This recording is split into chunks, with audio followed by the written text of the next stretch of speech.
출애굽기 15장 1절부터 12절 말씀 마음을 집중하시고 한 목소리로 읽어보시겠습니다. 이때에 모세와 이스라엘 자손이 이 노래로 여호와께 노래하니 일러스되 내가 여호와를 찬송하리니 그는 높고 영화로우시며 말과 그 탄자를 바다에 던지셨음이로다. 여호와는 나의 힘이요 노래시며 나의 구원이시로다. 그는 나의 하나님이시니 내가 그를 찬송할 것이요 내 아버지의 하나님이시니 내가 그를 높이리로다. 여호와는 용사시니 여호와는 그의 이름이시로다.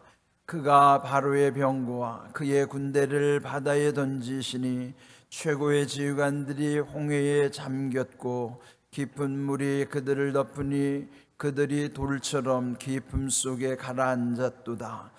여호와여 주의 오른손이 권능으로 영광을 나타내시나이다. 여호와여 주의 오른손이 원수를 부수시니이다. 주께서 주의 큰 위엄으로 주를 거스르는 자를 엎으시나이다. 주께서 진노를 말하시니 그 진노가 그들을 지푸라기 같이 사르나이다. 주의 콧김에 물이 쌓이되 파도가 언덕같이 일어나고 서고 큰 물이 바다 가운데 엉기나이다. 원수가 말하기를 내가 뒤쫓아 따라잡아 탈취물을 나누리라. 내가 그들로 말미암아 내 욕망을 채우리라. 내가 내 칼을 빼리니 내 손이 그들을 멸하리라 하였으나 주께서 바람을 일으키심에 바다가 그들을 덮으니 그들이 거센 물에 납같이 잠겼나이다. 여호와여 신중에 주와 같은 자가 누구니까? 주와 같이 거룩함으로 영광스러우며 찬송할 만한 위엄이 있으며 기이한 일을 행하는 자가 누구니까? 주께서 오른손을 드신즉 땅이 그들을 삼켰나이다. 아멘. 오늘 이 출애굽기 15장을 이제 되게 모세의 노래라고 흔히 일컫고 있습니다. 모세의 노래라는 것은 그들이 지금 14장에서 홍해를 건넌 다음에 그 애국 군대가 그 홍해에 몰살당하는 것을 보면서 이 모든 과정이 하나님이 하셨구나. 하나님의 놀라운 역사를 그들의 눈으로 본 거예요. 목도한 것이죠. 그래서 이제 어제 읽었던 마지막 절 14장 31절 이스라엘이 여호와께서 애굽 사람들에게 행하신 그 큰 능력을 보았으므로 백성이 여호와를 경외하며 여호와와 그의 종 모세를 믿었더라. 네, 여기서 하나님이 행하신 그 큰 능력이라고 하는 것은 단순히 인간이 못하는 어떤 조금 더 큰 일이 아니라 원래 하나님이 행하신 것은 이 이스라엘의 신앙의 원천은 창조신앙과 맞닿아 있어요. 그는 뭐냐면 창세기 1장 1절 태초에 하나님이 천지를 창조하시니라. 그 엿새 동안의 하나님의 창조의 역사를 통해서 보여주신 하나님의 능력, 그것이 그들 신앙의 기본 토대라고. 오늘 우리도 전능하신 하나님, 그분은 창조주 하나님. 그래서 창조주 하나님은 우리 신앙의 가장 밑바탕에서부터 신앙의 맥을 이어가는 거예요. 굉장히 중요한 거예요. 지금 이들이 하나님의 큰 능력은 창조의 능력과 맞닿아 있는 것이죠. 단순히 우리보다 조금 더 월등한 능력이 아니라 하나님은 천지를 창조하신 그 전능하신 하나님의 능력으로 지금 이 일을 행하시는 것을 그들이 고백하는 거예요. 그러면서 그들이 은혜를 체험하고 나서 견딜 수 없잖아요. 그러니까 우리도 좋은 일이 생기면 막 견딜 수 없잖아요. 그래서 생겨난 게 뭐래? 축제예요. 노래예요. 그래서 여러분 좋은 일이 생기면 잔치를 벌이잖아요. 그 잔치하면 뭐예요? 쾌지나 칭칭하네.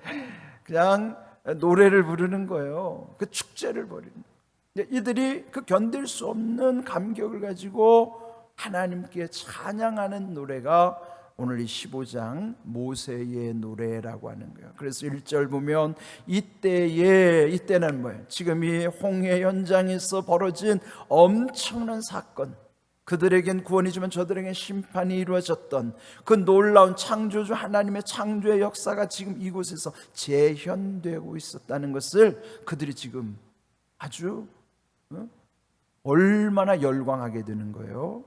그래서 이때라고 하는 것이 하나님의 놀라운 은혜를 체험하여 주체할 수 없어서 이때의 모세와 그 자손들이 이 노래로 여호와께 노래했다, 하나님께 찬송하는, 이들이 지금 그 민족이 집단적으로 함께 이렇게 웅장하고 아주 장엄한 찬양을 드린 것은 여기가 처음이잖아요.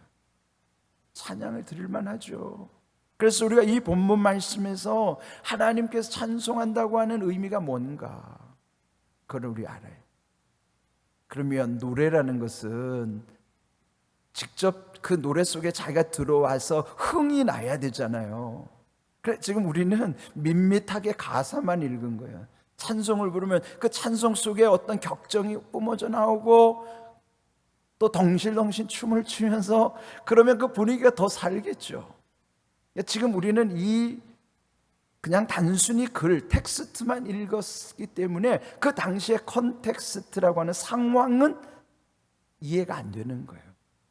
밋밋하죠. 우리가 찬송을 부를 때 우리가 노래를 섞지 않고 그냥 가사만 줄줄줄 읽어간다고 했어요.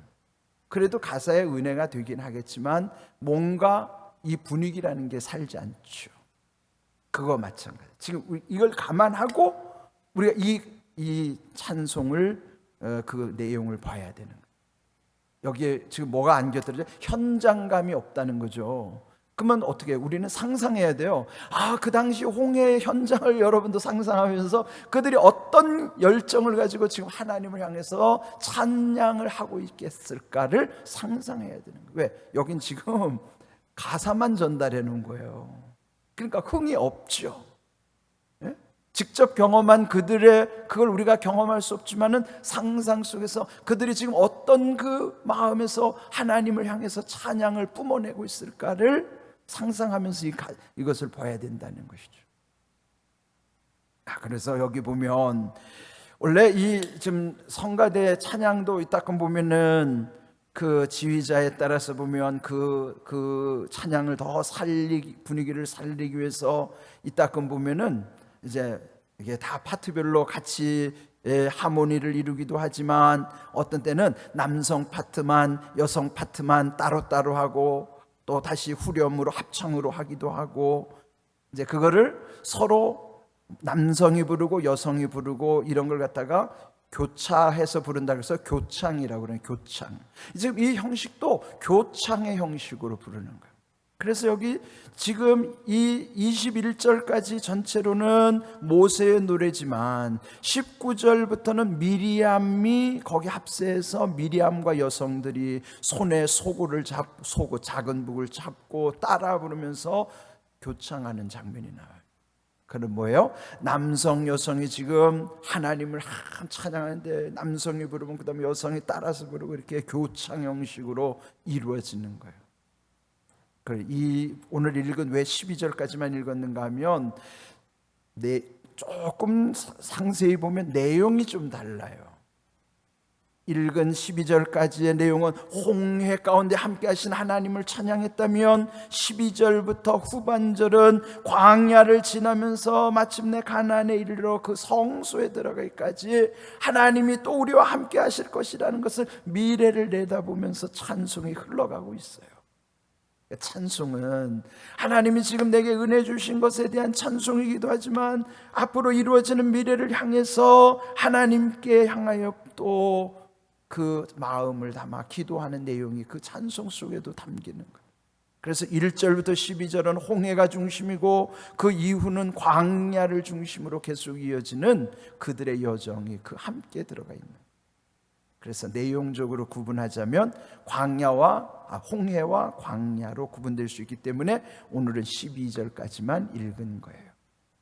자, 그렇다면 이 말씀 속에서 지금 1절 끝에 보면 1절 후반부에 보면요, 내가 여호와를 찬송하리니 그는 높고 영화로우시며 말과 그 탄자를 바다에 던지셨음이로다. 이들이 지금 가장 인상적으로 하나님의 역사하심에서 그들 속에 전체가 가장 임팩트 있는 장면, 가장 인상적으로 남는 거 보면 하나님이 그들을 바다에다가 다 던져버렸다. 그 바닷속에다 다 집어쳐 넣어버리신 거예요. 다 던져버리신 거예요. 여기서 던지셨음이로다, 이게 노래 가운데 이 부분을 더 크게 집중하는 거예요.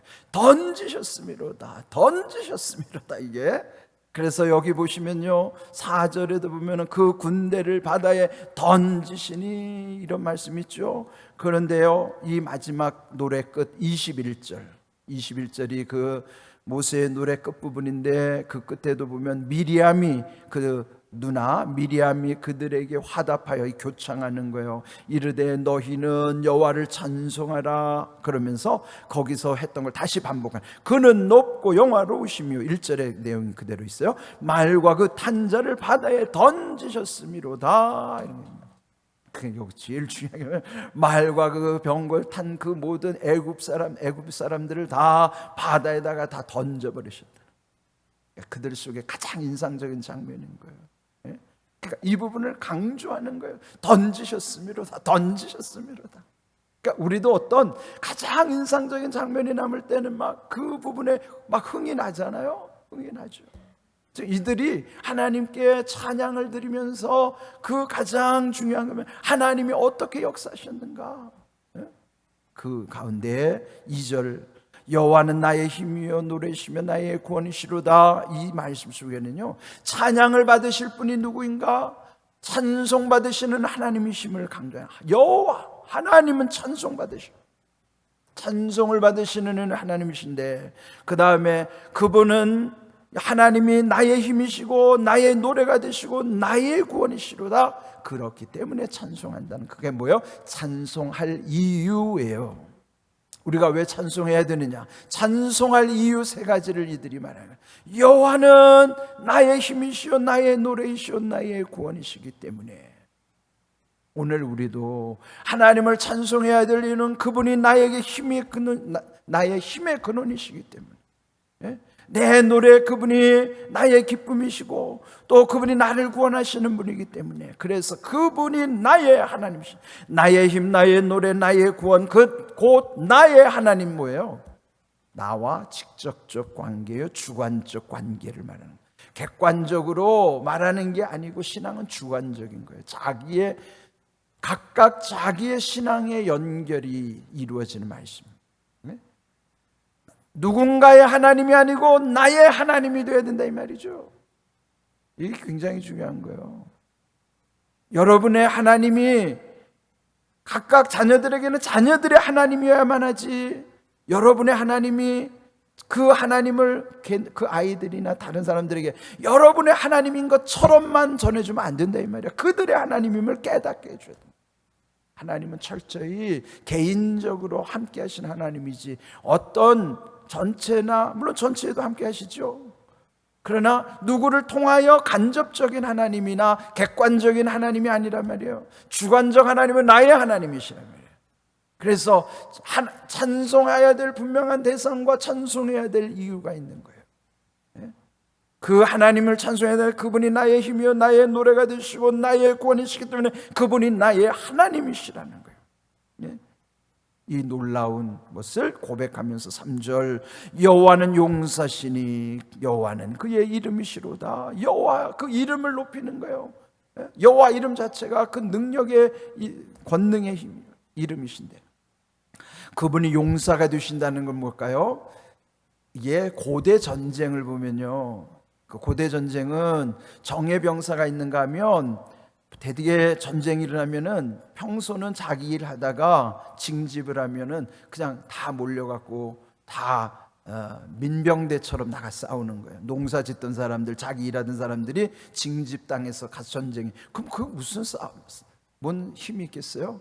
그래도 어쨌든 큰 대군을 이루어야 되니까 그렇게 나가지만, 그러나 여기 용사라고 하는 표현은요, 그러니까 그 전투에 있어서 전문가예요. 전문가, 아주 훈련된 용사. 근데 이들이 볼 때는 자기는 다 오합지졸이고 아무것도 할 수 없지만, 이 상황에서 오직 하시는 이는 하나님만이 용사신 거예요. 그분만이, 그 용맹스럽게 전쟁에 능하신 분, 그분이 용사예요. 하나님을 용사로 칭하신 그분이 이기신 거예요. 그래서 그분이 바다에 던지시고 그 모든 최고의 애굽의 지휘관들을 홍해에다가 다 잠기게 하셨다. 마침내 6절, 여호와여 주의 오른손의 권능으로 영광을 나타내시나이다. 여호와여 주의 오른손이 원수를 부시나이다. 여기 오른손이라는 거는요, 오른손은 그 자체가 권능을 상징하는 의미지만, 오른이라는 영어는 right hand, right이라는 말은 바르다는 의미도 있어요. 오른손이라는 건 바른 손이라는 것이기도 하지만, 그래서 하나님은 권능이 하나님이신과 동시에 그분은 정의로우신 하나님, 바르신 하나님, 그분에게 잘못될 수 없는 바르신 하나님, 정의로우신 하나님임을 주장하시는 말씀입니다. 그래서 이제 시간이 지나서 더 이상 할 수는 없지만, 여기 강조한 게 계속 오른손을 강조해. 12절 마지막에도 보면 주께서 오른손을 드신 즉 땅이 그들을 삼켰나이다. 하나님은 오늘도 오른손으로 우리를 지켜보고 계시는 거예요. 그 의로운 손으로 우리와 함께 하시는 거예요. 그러니까 이 홍해 승리 현장에서 그들이 하나님께 찬송을 드린 것, 오늘 우리가 본받아야 되는 것, 우리가 찬송해야 될 그분이 누군가, 찬송해야 될 이유가 무엇인가, 그 하나님이 오늘도 우리와 함께 하신다는 걸 믿고 우리의 삶 속에서도 여러분이 찬송의 능력으로 그 하나님의 은혜를 이어가야 되는 거예요. 여러분의 삶 속에서도 찬송의 은혜, 그 하나님의 역사를 우리 삶 속에서 말씀과 기도와 찬양이 우리 삶에 하나님께 드린 예배의 중요한 본질이에요. 그런 은혜를 여러분 날마다 이어가시기를 주님의 이름으로 축복합니다. 아멘.